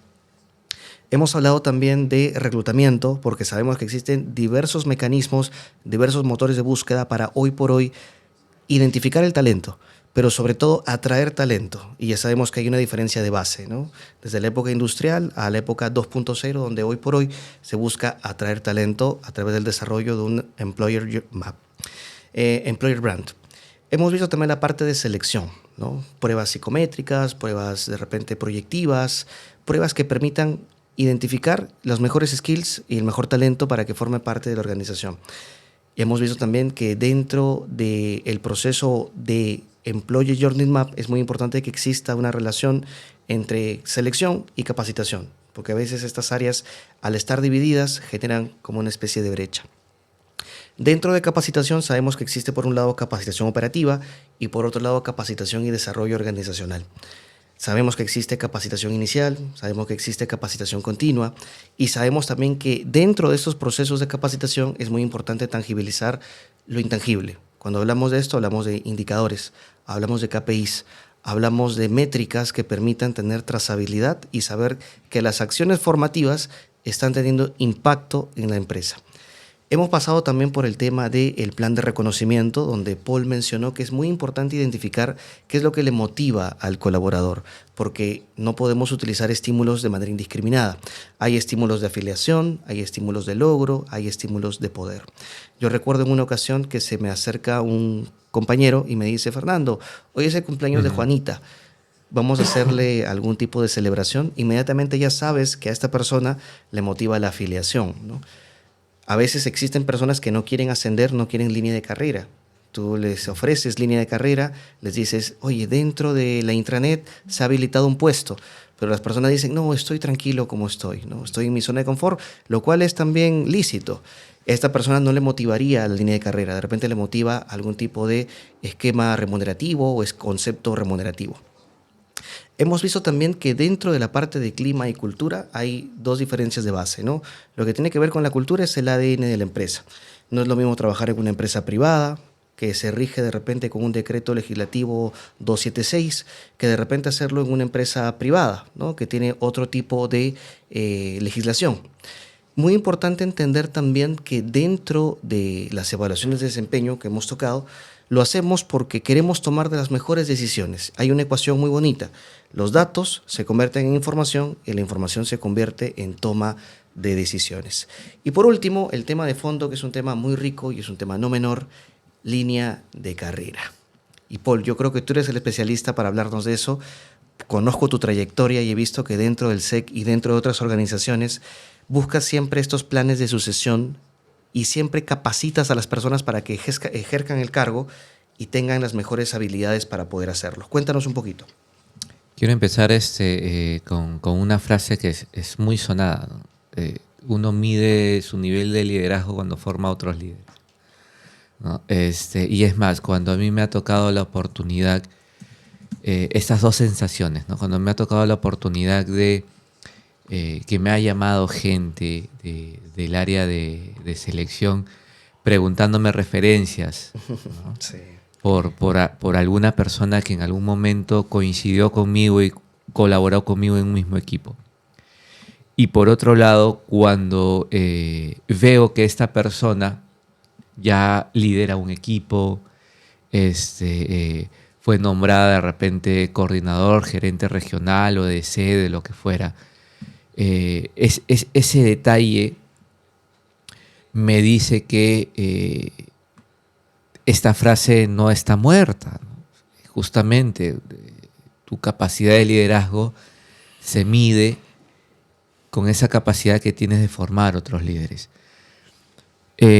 Cuando nosotros hablamos de línea de carrera en una empresa, es muy importante tener claro desde las áreas que hemos estado mencionando que se genera estas oportunidades, ¿no? Desde la competencia, desde la misma cultura de la empresa, que vea que los líderes o los jefes o los gerentes, los directores, los que fueran, primero volteen hacia adentro, ¿no? Para poder promocionar a alguien.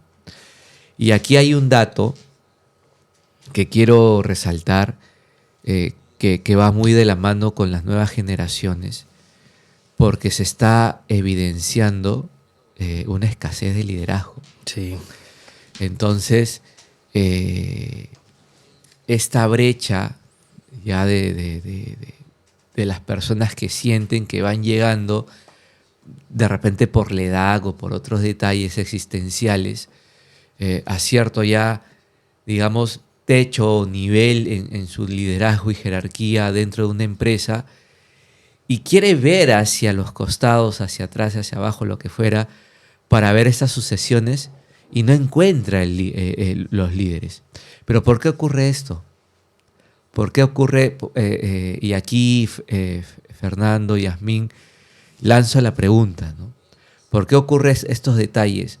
Porque quizás dentro de nuestras organizaciones no hay un serio plan de sucesión, no hay un serio trabajo de habilidades, de desempeño, no hay un compromiso real de que el líder que está hoy aquí en esta silla no es eterno, ¿no? Y que, si bien es cierto, quizás, Yasmín lo dirá porque es la experta seleccionando, buscando, atrayendo el talento, ¿no? ¿Qué tan difícil es encontrar un director, ¿no? O qué mejor hubiese sido preparar un futuro director, ¿no? Entonces, allí, Fernando, frente a esta realidad de que una persona, un director, un ejecutivo, un alto ejecutivo, sienta que en su equipo no hay la persona ideal para que lo pueda reemplazar, ¿no? Se evidencia que no ha habido un buen trabajo de sucesión. Claro. Solamente tienes que preparar a estas personas, ¿no? Yo recuerdo en una ocasión que estuve liderando un proceso con tu permiso, Yasmín, estuve liderando un proceso de plan de sucesión para una reconocida empresa de bebidas. Ya no voy a decir el nombre, pero la dotación era muy, muy abarcativa. Y lo que nosotros teníamos eran supervisores de ruta, ¿no? Los supervisores de canal tradicional. Y lo que se buscaba es tener a los famosos, digamos, high potential, ¿no? Las personas que sean reconocidas previamente, identificas el talento y según eso tú los capacitas, ¿no? Lo que haces es primero aplicar un test psicométrico proyectivo de entrada, identificas si estas personas tienen estas competencias, luego los capacitas, los entrenas y luego un test de salida, ¿no? Para poder precisamente medir el impacto y verificar si es que a través de esta capacitación ha habido resultados. Entonces, siempre es importante identificar como punto de partida, tú lo has dicho, Paul, los high potential, ¿no? Que hoy es aquellas personas que de repente por indicadores, por un tema de adherencia al puesto, ¿no? Por un lado los KPIs, los que ya conocemos usualmente, los KPIs comerciales, pero la adherencia al puesto tiene que ver más que nada con los indicadores de GTH, ¿no? No tener amonestaciones, de repente no presentar DMs o descansos médicos de manera indiscriminada, por todo y por nada. Los que tienen de repente puntualidad, etc. Con ello me refiero a lo que viene a ser adherencia al puesto, ¿no? Y una vez que ya se termina con todo el tema de la capacitación y los test de salida, recuerdo que les hicimos firmar también una carta donde ellos de manera muy solemne colocaban que se iban a quedar en la empresa para poder impactar o cascadear todo lo que habían aprendido, ¿no? Que era como una especie de carta no vinculante, pero era una especie de carta solemne para que ellos puedan también sentirse empoderados. Entonces, para poder identificar lo que vienen a ser los, vamos a ponerlo así, los high potential, utilizamos diversas herramientas, ¿no? Pero el punto de partida para los planes de sucesión parte de ello, ¿no? Identificar los high potential. Y antes de dar el pase a Yasmín, hay que entender esto, ¿no? Nosotros, como supervisores, como jefes de área, como coordinadores de área, siempre hemos hecho una evaluación de desempeño, ¿no? Ya sea semanal, quincenal o mensual. Pero cuando nosotros hablamos ya de las evaluaciones que son más estratégicas, nos basamos en la de 90 grados, la de 180, la de 360, o de repente el Ninebox, ya estamos enlazando estas evaluaciones a un objetivo empresarial, ¿no? Que puede ser semestral o puede ser anual. Eso es lo que yo quería agregar a lo que ha mencionado Paul. Jazz, instrúyenos con tu verso. En base a High Potential. No, en este caso, línea de carrera. Perfecto. De hecho, cuando hablamos de línea de carrera, sí es cierto, como acaba de mencionar Paul y Fernando, es importante identificar tu high potential, ¿no?